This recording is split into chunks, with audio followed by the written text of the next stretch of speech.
So, when you compare it to going to a market like a vendor where you're selling to the consumer as opposed to Yeah. B2C instead of B2B, and you've dragged all your stuff there.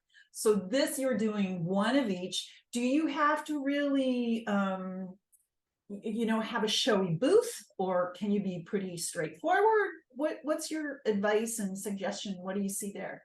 So I've got this great quote that I like regarding my woodworking, and somebody else came up with it, but I know little of the rules of woodworking, so I'm free to violate them.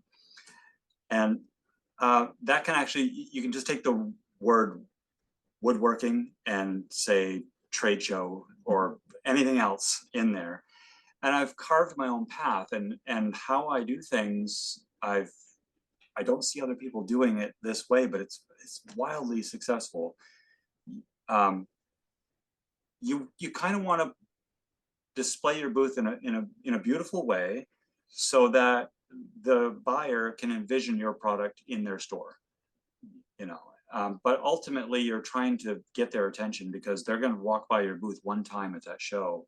Perhaps if you're in a back aisle or something, they walk every aisle at least once. So you may only have one opportunity to get their attention.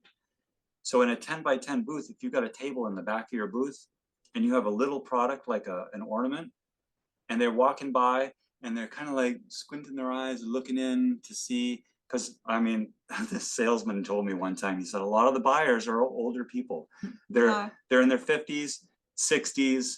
I'm sorry, 50s. Their eyesight isn't perfect. And they're going to be squinting, looking in the back of your booth to see, is that something that interests me? And then they walk by and you lost them. So I put my table, it's a 10 by 10 booth, and I put my table in the front of the booth. And when they walk by, my product is no more than 2 feet from their eyeballs.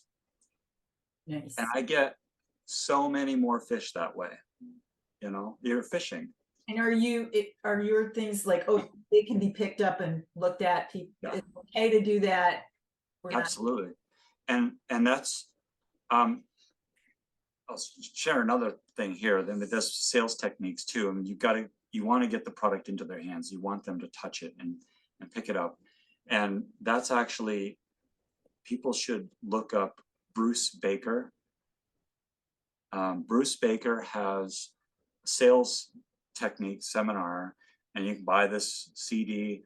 It's worth every penny. There's the guy used to say, if you want to learn how to do something, you ask the people that are the best at it. Don't ask your mom, hey, what should I do with this? Or what, your friend who's never done it before, what do you think I should do here? Go talk to a professional. And that's why I'm here today, to help other people get started in this. You want to talk with the people who know the most to get started. And Bruce Baker has a gigantic history of sales techniques under his belt, and his knowledge is incredible.